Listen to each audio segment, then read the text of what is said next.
Pathology का एक बहुत इंपॉर्टेंट टॉपिक जो कि है इन्फ्लेमेशन। तो सबसे पहले इन्फ्लेमेशन समझने के लिए हम एक बेसिक डिफरेंस देखते हैं इन्फ्लेमेशन और इन्फेक्शन के बीच में, ठीक है। तो इन्फेक्शन क्या होता है?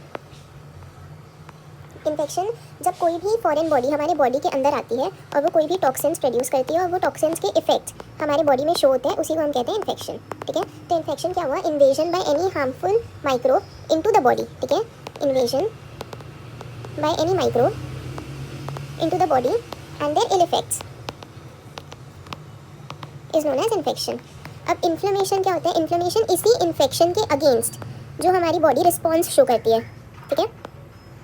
तो inflammation is nothing but the response by the body against infection, ठीक है। अगर हम इन्फ्लेमेशन की प्रॉपर डेफिनेशन देखें तो बोलता है it is a body defence reaction in order to eliminate, it is a defence mechanism by body in order to eliminate the harmful toxins and limit the spread of injurious agents, followed by removal of necrosed cells and repair of the damaged tissue। तो simple word में वो यही है कि response by the body against infection, defence mechanism होता है जो हमारी बॉडी प्रोड्यूस करती है अगेंस्ट द फॉरेन माइक्रोब्स और टॉक्सिन्स। और उसके बाद क्या होता है? जो भी सेल्स होते हैं उनका नेक्रोसिस हो जाता है and necrosis is followed by repair of the damaged tissues, ठीक है। तो ये बेसिक डिफरेंस है इन्फेक्शन और इन्फ्लेमेशन के बीच में। अब जो हमारे इन्फ्लेमेशन होता है वो भी दो टाइप्स का होता है, ठीक है। एक होता है हमारा अक्यूट इन्फ्लेमेशन और एक हमारे पास होता है क्रोनिक। अब हम सबको पता है बेसिक अक्यूट क्या होता है? शॉर्ट लिव्ड, रैपिड इन ऑनसेट, बहुत जल्दी हो जाता है और बहुत छोटे टाइम के लिए रहता है। अच्छा, अब इसमें बेसिक जो सेल्स इन्वॉल्व होते हैं वो होते हैं न्यूट्रोफिल्स। ये हमें आगे समझेगा कि ये सेल्स कहाँ से आई, ये वाली क्यों इन्वॉल्व हो रहे हैं। और इसका basic response by the body जो होता है वो होता है इडीमा। ये इडीमा कॉज करता है बॉडी में। और जो हमारा इसका एक एग्जांपल अगर मैं आपको बताऊँ तो वो है टॉन्सिलाइटिस, ठीक है। जो हमारा क्रोनिक इन्फ्लेमेशन होता है वो लॉन्ग लिव्ड रहता है, ठीक है, लॉन्ग ड्यूरेशन के लिए रहता है, लेट इन ऑनसेट रहता है। जो हमारे सेल्स इन्वॉल्व होते हैं वो कौन कौन से होते हैं? Basically lymphocytes and macrophages. इसमें ग्रैनुलोमा का फॉर्मेशन होता है। ग्रैनुलोमा क्या होता है वो हम सीखेंगे जब हम क्रोनिक इन्फ्लेमेशन पढ़ेंगे। इसमें कोई ग्रैनुलोमा का फॉर्मेशन नहीं होता है, इसमें हो रहा है, ठीक है।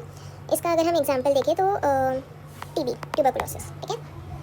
तो बेसिकली जो हमारा इस वीडियो में हम पढ़ेंगे अक्यूट इन्फ्लेमेशन, जो हमारा अक्यूट इन्फ्लेमेशन होता है, ठीक है, उसमें दो इवेंट्स टेक प्लेस करते हैं। एक होता है वैस्कुलर इवेंट्स जो हमारे ब्लड वेसल में हो रहा है, और दूसरा वैस्कुलर इवेंट्स जो होते हैं वो फॉलोड बाय सेल्यूलर इवेंट्स होते हैं, ठीक है, जो हमारे ब्लड के सेल्स परफॉर्म कर रहे हैं। तो देखते हैं वैस्कुलर और सेल्यूलर इवेंट्स। तो ये हमारे पास है वैस्कुलर इवेंट्स और ये हमारे पास सेल्यूलर इवेंट्स। पहला जो स्टेप होता है वैस्कुलर इवेंट्स में वो है, एक बार हम पूरे नाम पढ़ लेते हैं उसके बाद हम समझते हैं कि कौन कौन से स्टेप्स है। पहला है हमारे पास ट्रांजिएंट वैसोकंस्ट्रिक्शन, परसिस्टेंट एंड प्रोग्रेसिव वैसोडाइलेटेशन, फिर है increase in hydrostatic pressure, change in vascular permeability and stasis of blood. तो आइए देखिए, ये जैसे हमारा एक ब्लड वेसल है, ठीक है, ये उसकी एंडोथेलियल लाइनिंग है।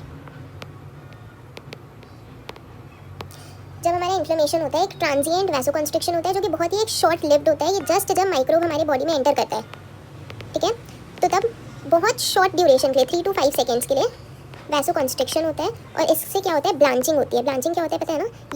येलोइश कलर की हमारा स्किन दिखने लगती है, ठीक है। तो ये हमारा फर्स्ट स्टेप होता है ट्रांजिएंट वैसोकंस्ट्रिक्शन। जैसे ही माइक्रोब एंटर करता है 3 to 5 सेकेंड्स के लिए ये फेस चलता है हमारा, और इसमें वैसोकंस्ट्रिक्शन होता है which leads to blanching of skin, ठीक है। दूसरा हमारे पास है persistent and progressive vasodilatation. Persistent ज़्यादा देर के लिए रहेगा, प्रोग्रेसिव मतलब वैसोकंस्ट्रिक्शन के बाद की जो प्रोग्रेसिव स्टेप है वो हमारे पास होती है वैसोडाइलेटेशन। वैसोडाइलेटेशन क्या होती है कि जहाँ पे माइक्रोब प्रेजेंट होता है उस एरिया में हमारे पास र्यूबर जो कि है रेडनेस, इसको ना हमें ये लैटिन वर्ड्स है, ठीक है, इसको हमें इसी लैंग्वेज में याद रखना पड़ता है। हम इसको रेडनेस नहीं याद रख सकते, हमको र्यूबर और कैलोरी याद रखना है। तो होता है रेडनेस और कैलोरी हमको पता ही है ना, कैलोरी मीटर तो टेम्परेचर। तो जिस जगह पे हमारा वैसोडाइलेटेशन हो रहा है, ऑब्वियसली बात है वैसोडाइलेटेशन है मतलब ब्लड वेसल्स डायलेट हो रहे हैं, तो मतलब ब्लड का अमाउंट यहाँ पे बढ़ रहा है, तो रेडनेस तो अगर होंगी, टेम्परेचर भी इंक्रीज हो जाता है, ठीक है। तो र्यूबर और कैलर हमारा विजिबल होता है इसमें। अब इंक्रीज इन हाइड्रोस्टैटिक प्रेशर, हम सबको पता है कि ये देखिए हमारा नॉर्मल ब्लड वेसल है, अगर इसमें वैसोडाइलेटेशन हो गया, अगर इसमें वैसोडाइलेटेशन हो गया तो क्या होगा? ब्लड का वॉल्यूम इंक्रीज हो रहा है यहाँ पे, ठीक है। अब हमको पता है कि ये जो ब्लड वेसल्स पे प्रेशर लगाता है वो होता है हाइड्रोस्टैटिक प्रेशर, ठीक है।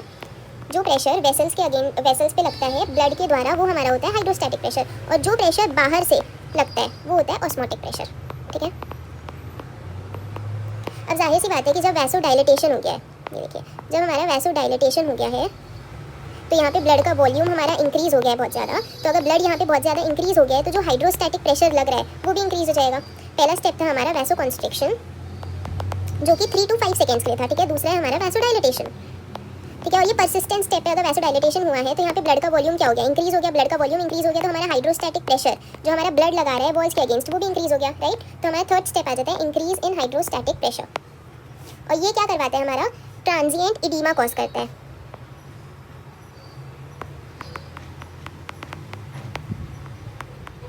देखिए क्या होता है, अगर हमारा ये वाला प्रेशर बढ़ रहा है, ठीक है, तो क्या होगा, ये प्रेशर बढ़ने से फ्लूइड जो है वो बाहर चले जाएगा। फ्लूइड अगर बाहर चले गया तो क्या कॉज होएगा, एडिमा। पर अभी आप देखिए कि हमारी एंडोथेलियल लाइनिंग अभी भी इंटैक्ट है, एंडोथेलियल लाइनिंग में कोई प्रॉब्लम नहीं आई है, ठीक है। तो इसीलिए ट्रांज्यूडेट एडिमा है, ये हमें याद रखना है। एक होता है हमारे पास एक्ज्यूडेट एडिमा, उसमें क्या होता है कि हमारे जो प्रोटीन्स होते हैं वो भी बाहर चल जाते हैं, और ये ट्रांज्यूडेट एडिमा है जिसमें सिर्फ फ्लूइड बाहर जा रहा है, क्योंकि अभी तक हमारी एंडोथेलियल लाइनिंग जो है वो इंटैक्ट है, ठीक है। तो इंक्रीज इन हाइड्रोस्टैटिक प्रेशर जो कॉज कर रहा है ट्रांजिएंट एडिमा, ठीक है। चौथा स्टेप हमारे पास आता है चेंज इन वैस्कुलर परमिएबिलिटी। आइए अब इसको देखते हैं क्या होता है। देखिए ये हमारा ब्लड वेसल है, इसको थोड़ा सा हम स्वॉलन बना देते हैं, ठीक है। और ये हमारी एंडोथेलियल लाइनिंग है। अब क्या हुआ है कि क्योंकि ये हाइड्रोस्टैटिक प्रेशर बहुत ज़्यादा बढ़ गया है, ठीक है, तो इसके कारण क्या होता है कि हमारे जो एंडोथेलियल सेल्स है, ठीक है, वो आइदर श्रिंक कर जाते हैं या वहाँ पे गैप्स क्रिएट हो जाती है, ठीक है। ये प्रेशर बहुत ज़्यादा बढ़ गया है, ये प्रेशर अब कम हो रहा है, ऑस्मोटिक प्रेशर, तो ये बैलेंस आउट नहीं हो पा रहे हैं, जिसके कारण एंडोथेलियल लाइनिंग या तो श्रिंक हो जाएंगी या उसमें गैप्स क्रिएट हो जाएंगे। तो अभी कैसी दिखेगी, ये देखिए, ये एंडोथेलियल सेल्स में हम गैप्स क्रिएट हो गई, तो ये हमारे पास जो है ये गैप्स है, ठीक है। तो इस गैप्स के कारण क्या होगा कि हमारा जो फ्लूइड है ब्लड का, ठीक है, वो भी बाहर चला गया, जो हमारे प्रोटीन्स हैं वो भी बाहर चले जाएंगे, ठीक है। तो फ्लूइड प्लस प्रोटीन्स हमारे बाहर चले गए, जो कॉज करते हैं एक्ज्यूडेट एडिमा। ये बाय द वे एक हॉलमार्क स्टेप होता है, ठीक है, change in vascular permeability, it causes exudate edema, ठीक है। अब क्या हो जाएगा कि जब हमारे फ्लूइड्स बाहर चले गए, हमारे प्रोटीन्स बाहर चले गए, तो अंदर रह क्या गया, सिर्फ सेल्स। कौन कौन से, WBC, RBC, प्लेटलेट्स। तो जाहिर सी बात है कि अगर सिर्फ सेल्स रह गए हैं तो जो हमारी विस्कोसिटी है ब्लड की वो बहुत ज़्यादा बढ़ जाएगी, क्योंकि फ्लूइड तो सब बाहर चला गया ना, फ्लूइड तो रहा नहीं, तो विस्कोसिटी बहुत ज़्यादा बढ़ जाएगी, तो ब्लड क्या हो जाएगा, यहाँ पे जमा होने लगेगा, ठीक है, उसका फ्लो स्टॉप हो जाएगा। उसी को हम कहते हैं हमारा जो 5th स्टेप है स्टैसिस ऑफ ब्लड, ठीक है। इसमें क्या हुआ है कि विस्कोसिटी ऑफ ब्लड बहुत बढ़ गई है, जिसके कारण हमारा ब्लड वहाँ जमा होने लग गया, which is causing stasis of blood. तो ये 5 स्टेप्स थे हमारे वैस्कुलर इवेंट्स के, जो हम एक बार रिवाइज कर लेते हैं। ट्रांजिएंट वैसोकंस्ट्रिक्शन, जो कि 3 to 5 सेकेंड्स के लिए सिर्फ रहता है, जब माइक्रोब जस्ट एंटर करता है, इट कॉजेज